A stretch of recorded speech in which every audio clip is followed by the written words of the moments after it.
우리는 지난주에 예수님이 십자가에 못 박혀 돌아가신 오늘 남전도회가 특송한 것처럼 그리스도께서 나를 위해서 죽으실 때 같이 죽었다. 2000년 전에 이미 나는 죄악에서 영원한 형벌에서 모든 죄값을 치루었고, 그리고 이제 내가 사는 거는 그리스도가 내 안에 사신다. 그리스도께서 내 안에 사셔서 내 삶의 현장 속에 왕으로서, 또 제사장으로서, 선지자로서 우리의 삶의 현장 속에 하나님의 영광이 드러나고, 또 우리가 앞으로 미래는 하나님의 그 심판의 날에 우리는 영광으로 맞이할 그 믿음을 가지고 살아간다. 이렇게 얘기했습니다. 또 우리가 그것은 수직적인 십자가입니다. 근데 우리에게 이제 십자가가 너희들도 예수님이 이렇게 말씀합니다. 누구든지 나를 따르려거든 자기를 부인하고 자기 십자가를 지고 나를 따를 것이니라. 또 마태복음 10장 38절에 자기 십자가를 지고 나를 따르지 않는 자도 내게 합당하지 아니하니라. 이렇게 말씀하고 있어요.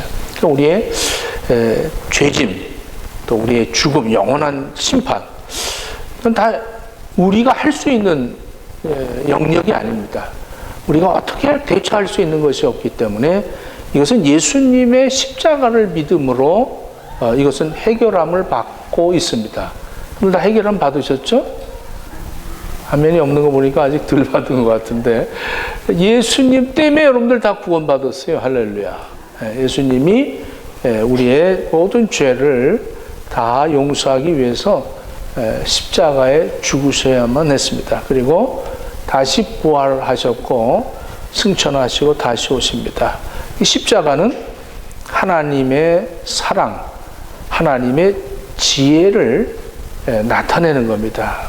그러니까 하나님께서 인간을 구원하실 때 어떤 그 세상적인 지혜를 택하시지 않으셨습니다. 십자가의 도를, 그 하나님의 지혜를 통해서 이 인류의 죄악을 구원하시는 이 일을 하셨다는 거예요. 십자가의 도가 멸망하는 자에게는 미련한 것이요 구원받은 우리에게는 하나님의 능력이라. 기록된 바 내가 지혜 있는 자들의 지혜를 멸하고 총명한 자들의 총명을 폐하리라 하였으니 지혜 있는 자가 어디 있으며 선비가 어디 있느냐. 이 세대의 변론가가 어디 있느냐. 하나님께서 이 세상의 지혜를 미련하게 하신 것 아니냐.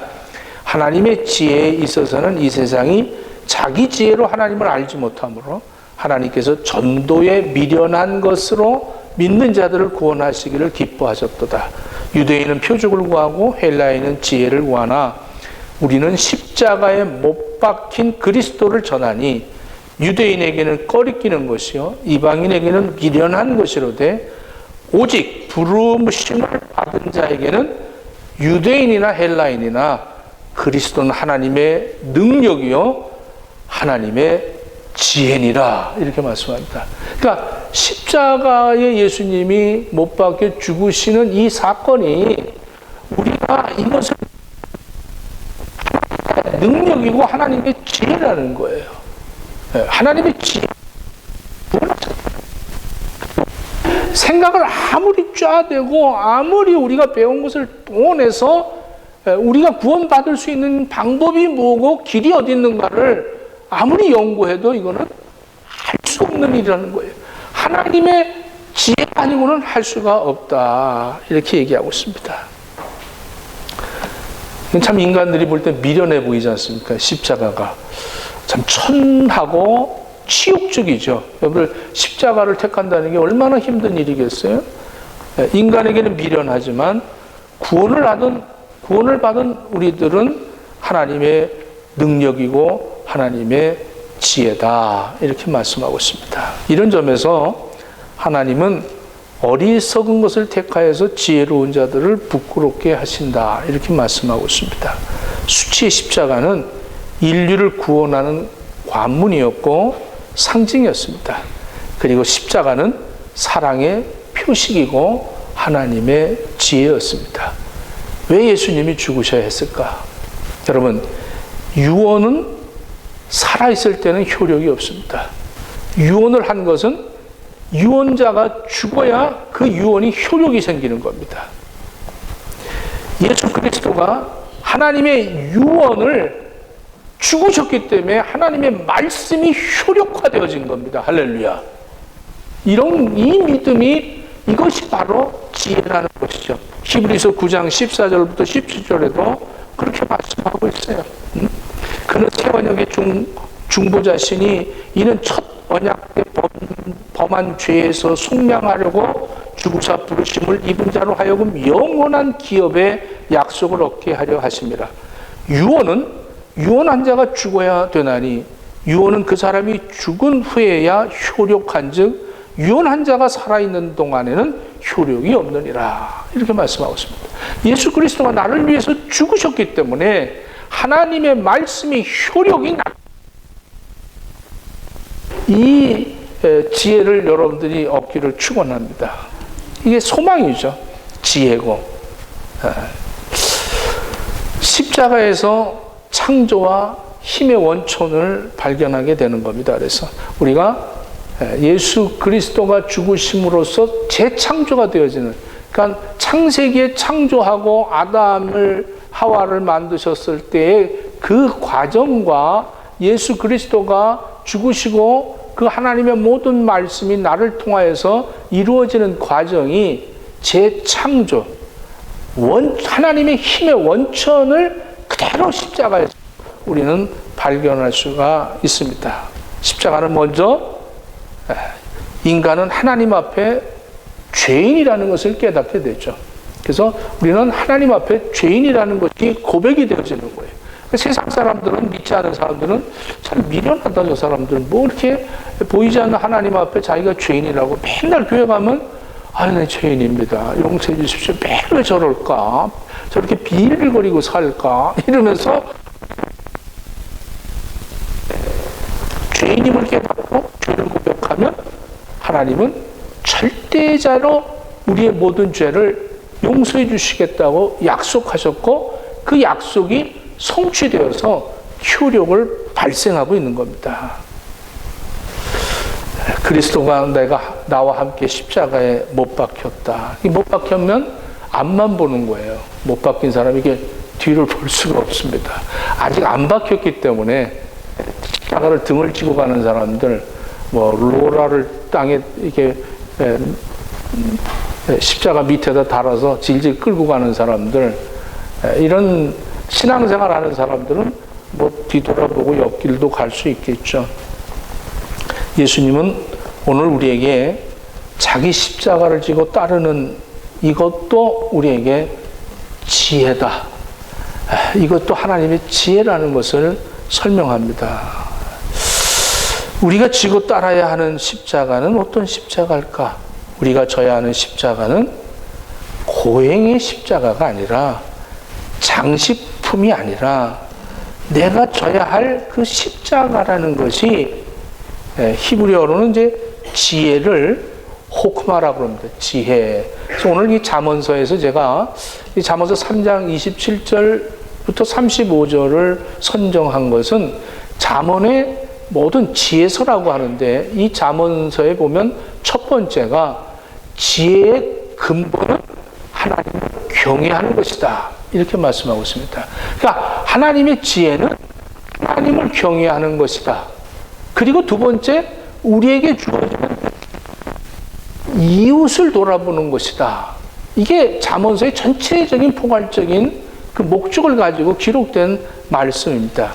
그러니까 호크마, 이 지혜라는 것은 주님을 통해서 얻어지는 그런 지혜입니다. 내가 배워서 되어지는 게 아니라 하나님으로부터 주어지는 그런 지혜입니다. 또 사명이라는 것은 미슈마, 그러니까 호크마, 미슈마.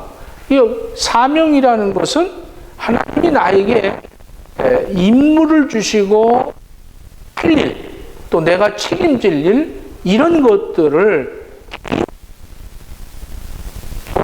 집단적으로 해야 할 일들이 있는데, 이런 책임을 가르쳐 주시고 일반적으로 사람들에게 어떻게 내가 생활해야 될 것인가를 그것을 깨닫게 하는 것이 바로 지혜라는 거예요. 이런 지혜가 없으면 내가 원하는 대로 살아요. 내가 옳다고 하면 옳은 거고 내가 싫으면 싫은 거예요. 내가 좋아하는 사람은 그래도 자주 만나고 싫어하는 사람은 안 만나는, 기독교적이지를 못해요. 이것은 지혜가 아닙니다. 하나님이 명령하신 것은 이와 전혀 다르기 때문에 세상 사람이 볼 때 그런 사람을 보고 십자가 졌다, 총 때렸다 이렇게 여기지만 십자가를 진 사람들은 그렇게 생각하지를 않는 거죠. 누가복음 18장 18절에 보면 내가 무엇을 하여야 영생을 얻겠습니까? 라고 예수님에게 찾아온 한 부자 청년이 있습니다. 이 부자 청년에게 10계명을 지켜라 그랬더니 웃으면서 이 10계명을 다 지켜 행하고 있었습니다. 그랬더니 어떻게 해야 영생을 얻느냐는 이 청년 관원 부자에게 예수님 말씀합니다. 너 한 가지 부족한 것이 있다. 네가 가지고 있는 것들을 다 팔아서 가난한 자들에게 나누어 주고 그리고 나를 쫓아라. 이렇게 말합니다. 그러니까 이 부자 청년은 모든 걸 가졌어요. 그리고 율법도 다 지켰습니다. 신앙생활도 잘한 거죠. 그 자꾸 그런데 뭐가 문제예요? 어떻게 해야 해결되지 않았습니다. 그러니까 내가 예수 그리스도와 함께 십자가에 못 박히는 이 사건이 없었다. 돈의 문제, 내 죄, 해결책이 없는 거예요. 십계명도 다 지키고 하나님 축복 주셔서 잘 살고 있고 거기서 또 그것을 갖췄는데 영생에 대한 문제가 자기에게는 해결하지 못했어요. 현재의 문제, 인간의 존엄을 모르는 거예요. 인간들을 존중하게 여기고 가난한 자들을 도와주는 이런 일을 역할을 하지 못하고 그냥 내가 부귀영화를 누리고 살고 있었다는 거예요. 현재에도 그는 굉장히 자신하는 존재였어요. 미래의 문제가 굉장히 두려운 거죠. 미래의 나는 두려움 속에 있는 거예요. 굉장히 허접한 인생이죠. 십자가는 사명과 사람들입니다. 이것이 바로 하나님의 지혜입니다. 그래서 십자가에 미련한 것으로 구원하시기를 원하시는 거예요. 이웃에게 베푸는 겁니다. 이웃을 해치지 않는 겁니다.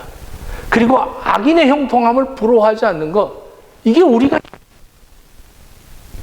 하라는 게 그냥 저 아프리카 같은 데 가서 그 난민들을 도와주는 것만이 그것이 십자가가 아니라 내가 현장에서 지금 이 현 위치에서 내가 지금 이 이민 생활하면서 내가 정말로 벌어들이는 것이 비록 작고 내 자식들과 모든 일들이 어려운 정말 살아가기 힘든 역겨운 그런 상황 속에서 산다 할지라도 나에게 주어진 십자가가 있단 말이에요. 그 십자가를 거절하고 살고 있으면 부자 청년과 동일한 겁니다. 그 분량은 다르겠죠. 나도 부자가 되면 그렇게 할 수 있다. 나도 건강하면 그렇게 할 수 있다. 모두 그렇게 다 내가 현재의 내 형편과 처지에 대해서는 불만족스럽고 그리고 항상 십자가를 거부하고 살고 있기 때문에 하나님이 우리에게 지혜를 주시는 거예요. 말씀을 주시는 거예요. 자, 이 말씀을 우리가 이게 나의 십자가다 이렇게 생각하고 이 십자가에 못 박혀. 근데 또 한 손만 못 박혀갖고 아주 이상한 짓 하지 마시고 다 같이 이렇게 못 박혔으면 좋겠어요. 자, 십자가는 뭐냐? 십자가는 오늘 본문 말씀 한번 봅시다. 27절에 내 손이 선을 베풀 힘이 있거든 마땅히 받을 자에게 베풀기를 아끼지 말며 이렇게 얘기합니다. 그러니까 우리가 참 베푸는 영생을 얻은 우리들, 영생을 얻었잖아요. 영원한 생명을 얻었단 말이에요. 영생을 얻은 사람들의 십자가는 뭐냐면 가장 약한 것이 중심이 되어지는 거예요. 내가 좋아하는 것이 중심이 되어지는 것이 아니라 내가 가장 나의 삶의 가장 약점이 뭘까? 그리고 내 삶 속에 내 현장 속에서 가장 약한 사람이 누굴까? 그 약한 것을 중심으로 우리가 살아가는 겁니다. 오늘 몸도 그렇잖아요. 우리 육체도. 보면 소아마비 환자들은 중심이 저는 다리가 중심입니다. 그 약한 데가 중심이 되어져서 모든 몸들이 움직이는 거죠. 여러분들의 삶의 현장 속에서 내 육체를 생각해 보시면 내가 어디가 약하다. 그러면 그 약한 부분이 나의 중심이 되어지는 것 아니겠어요? 우리 그리스도 받은 영생 내 삶의 현장 속에서 가장 약한 사람이 누구냐? 그 사람을 중심으로 해서 내가 살아가는 거예요. 마태복음 25장 45절에 이렇게 말합니다. 임금이 대답하여 이르되 내가 진실로 너에게 이르노니 이 지극히 작은 자 하나에게 하지 아니한 것이 곧 내게 하지 아니한 것이니라 하시니. 오늘 지극히 작은 자에게 안 한 것이 예수님에게 안 했다는 거예요. 그러니까 예수님은 지극히 작은 자를 중심으로 해서 사셨습니다. 우리도 그리스도와 함께 산다면, 우리가 십자가를 진다면 가장 약한 자를 중심으로 해서 우리가 살아가야 됩니다. 한 주간 동안 여러분들 살면서 이 말씀을 순종하려면 여러분들의 현장 속에서 가장 약한 사람은 누굴까? 내 주변에 가장 약한 사람이 누굴까? 이 사람을 중심으로 해서 살아가면 여러분들 십자가 지고 사는 거예요. 근데 여러분들 그렇지 않잖아요. 우리는 좋은 사람들, 나를 힘들게 하는 사람들, 이런 사람들한테는 좀 잘 보이고, 어떻게 그 대처 방법, 이런 지혜, 이걸 지혜라고 생각하죠. 요령을 부리라고 생각을 하고, 십자가가 없으면서 총대 맸다 그러고, 이렇게 사는 안타까움. 근데 성경에서는, 네가 네 손에 선을 베풀 수 있거든, 마땅히 받을 자에게 아낌없이 베풀려는 거예요. 베풀 때 아끼지 말라는 거예요. 이 은혜를 베푼다. 이 베푼다는 거는 요즘 우리가 룻기서를 새벽에 같이 은혜를 받는데 이 은혜를 베푼다는 게 헤세드라고 합니다. 헤세드. 이거는 도와준다는 거예요. 그래서 룻기가 베푸는 이야기를 하고 있습니다. 출애굽기 33장 19절에 보면 여호와께서 이르시되 내가 내 모든 선한 것을 내 알무로 지나가게 하고 여호와의 이름을 내 앞에 선포하리라. 나는 은혜 베푸는 자에게 은혜를 베풀고 긍휼히 여기는 자에게 긍휼을 베푸느니라. 이렇게 말합니다. 그 은혜 베풀 때 인색하지 말라는 거예요. 인색한다. 그러니까 가난한 자들에게 인색하지 말아야 되는 거예요. 오늘 베풀 때는 베풀게 하는 그 하나님의 영광과 존엄을 볼 수 있어야 됩니다. 그 사람이 가난하다, 찌질이 가난하다. 그래서 막 천박하게 여기고 무시하고 업신여기지 말라는 거예요. 가난한 사람에게도 하나님의 그 존엄이 있다는 거예요. 마더 테레사가 그 어린 굶주린 아이들을 돌보면서 이런 글이 있습니다. 한 아이가 너무 굶주려서 눈이 쑥 들어가고 떨고 있는 아이에게 것을 갖다 주었는데 없어졌다는 거예요. 그리고는 돌아와서 방긋 웃는데 너 어디 갔다 왔니? 하고 물어봤더니 내 친구가 못 먹어서 이거 갖다 주고 왔어요 하는데 그 어린 아이를 보는데 이 마더 테레사는 정말 존엄성을 받대. 귀하다. 어떻게 저럴 수가 있을까? 여러분들 사람이 그 존엄성이 있어야 되잖아요. 가난하지만 가난한 자를 나쁜 가난한 사람을 도와주려고 할 때 거기서 하나님의 그 존엄성이 보인다는 거예요. 가난하지만 무시할 수가 없는 거예요. 함부로 대할 수가 없는 거예요. 가난하지만 너무 존귀한 거예요. 그런 사람들이 있어요. 우리 교회 성도들 보면 정말 애쓰는데 참 존엄해. 그런 모습을 볼 때 존엄해요.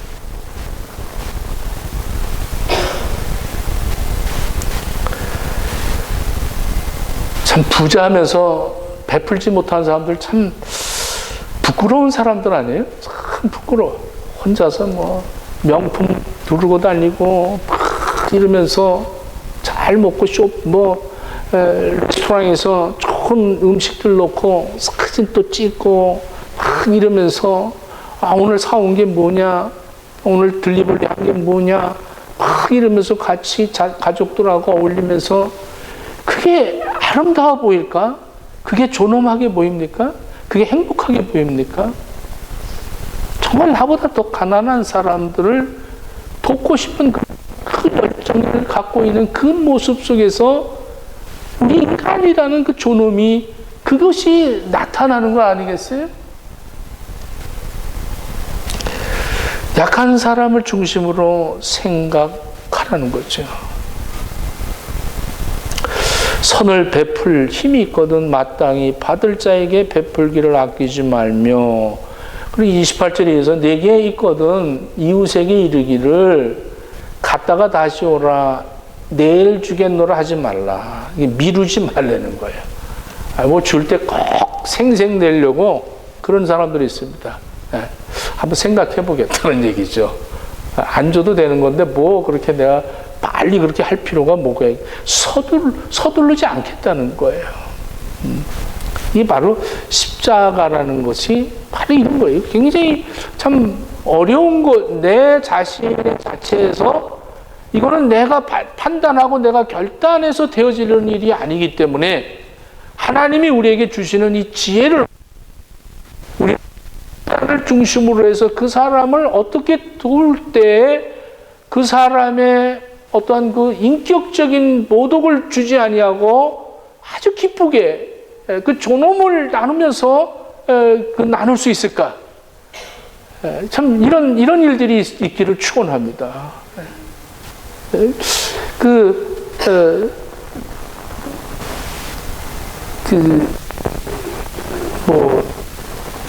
권사들 모임이 있었대요. 권사들 모임이 세미나가 있어서 연합회 그 회장이 30명 여전대회가 모여서 그 선물을 30개 하면 33개를 했답니다. 그래서 이제 세미나 마치고 선물들을 나눠줬는데 3개가 모자랐대요. 3개가. 누가 2개 가졌지. 참 이게 안타까운 아니겠어요? 이게 기독교라고 권사들이 모였다는 게 얼마나 안타까운가. 우리 교회 권사님들은 안 그러겠지.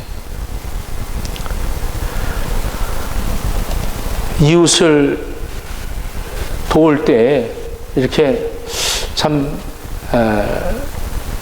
미루고 이러고 살면서 우리가 정말 예수님을 그 존엄이 나한테 있을까? 그냥 챙겨가고 뭐 이런 데는 급급하고 못 먹고 사는 것도 아닌데 잘 살면서도 불구하고 그런 모습들을 볼 때 참 존엄성이 없어지는 것 같아요.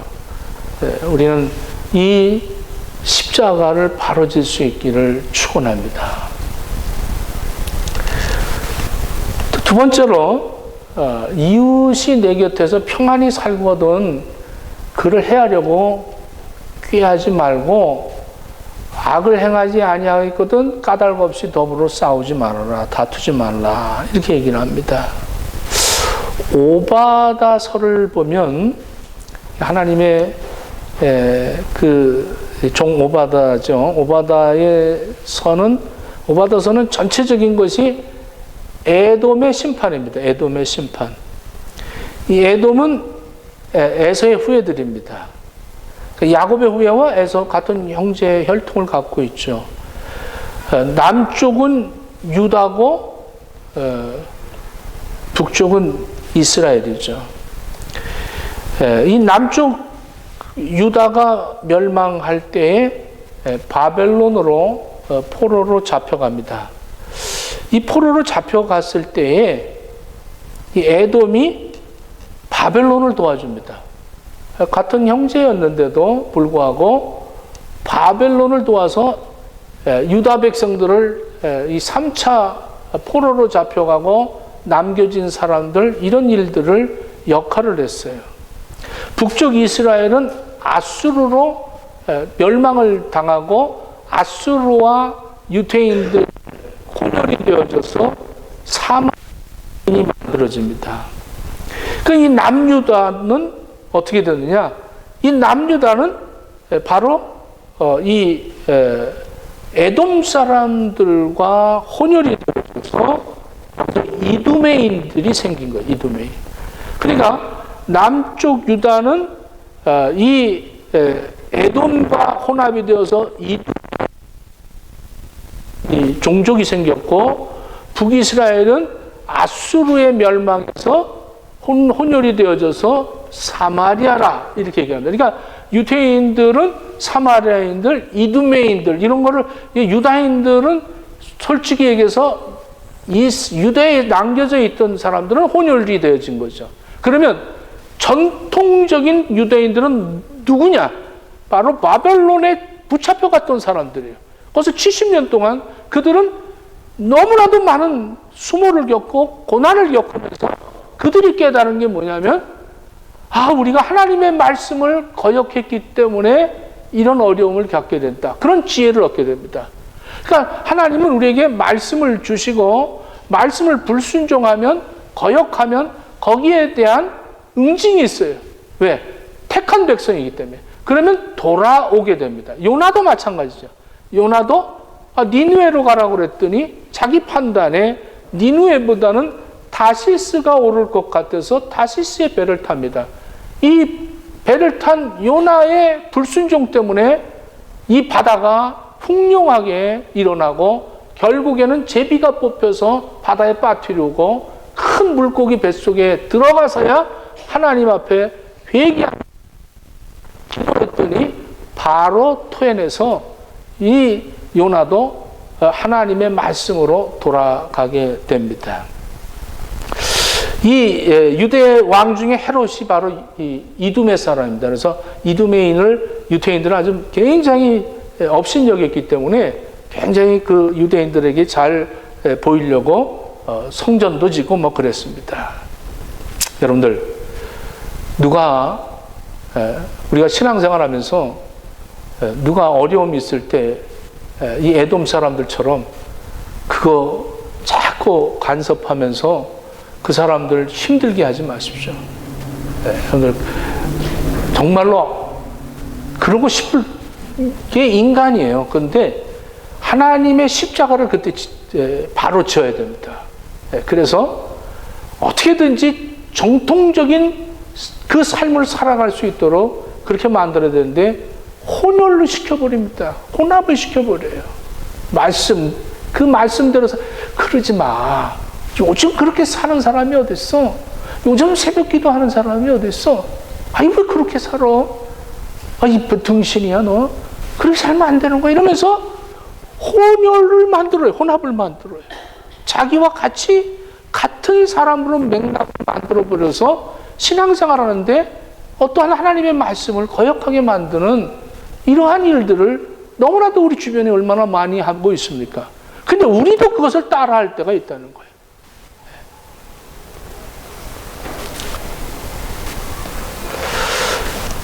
자, 30절 함께 있습니다.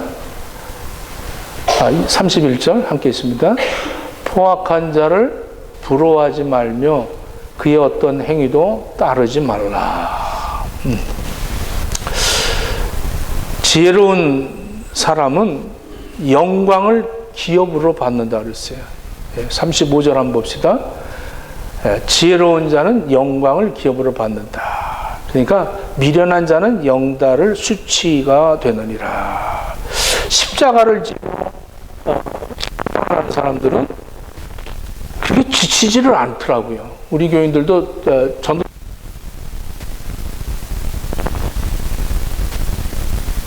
사람들 자랑하는데 아주 시드니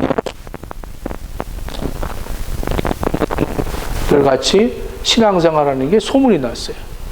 근데 그렇게 힘들고 어렵고 또 가족들이 무슨 뭐 그렇다고 잘한다고 뭐 칭찬하고 그런 것도 아니고 그러지 말라고 막 싸움이 나고 이런데도 불구하고 그렇게 하면서도 기쁘고 즐겁고 어떻게 저렇게 지치지 않을 수 있을까?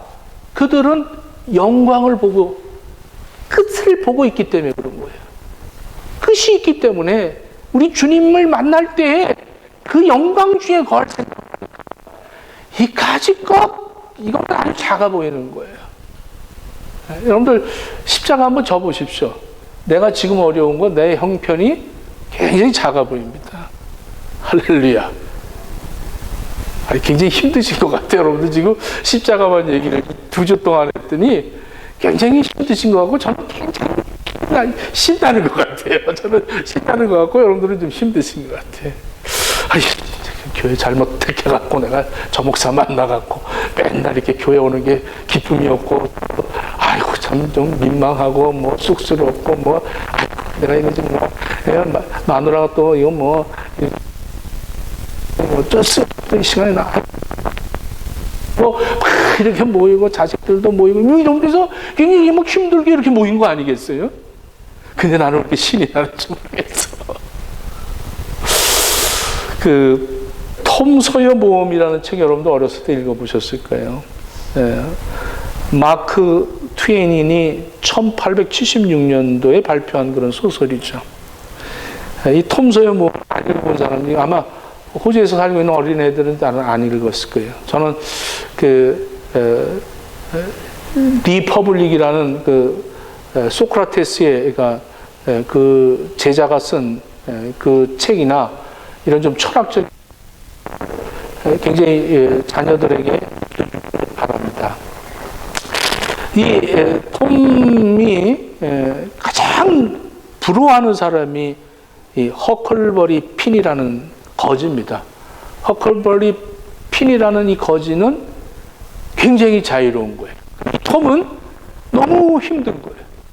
학교 가야 되지, 공부해야 되지, 목욕해야 되지, 또 뭐 이빨 꼭 닦아야 되고 뭐 얼마나 관섭이 많은지 몰라 부모가. 근데 이 허클버리 핀은 공부도 안 하지, 샤워도 안 하지, 이빨도 안 닦지, 학교도 안 가지. 신바람이 난 거예요. 그러니까 톰이 부러워하는 이 거지예요. 오늘 여기까지만 설교하겠습니다. 기도하겠습니다. 하나님, 우리가 신앙생활을 하면서 뭘 부러워하고 사는지 모르겠습니다. 우리 행복 식구들 진정으로 지혜를 주셔서 하나님의 지혜를 가지고 십자가 지고 하나님의 영광을 드러낼 수 있도록 허락해 주옵소서. 예수님 이름으로 기도합니다. 아멘.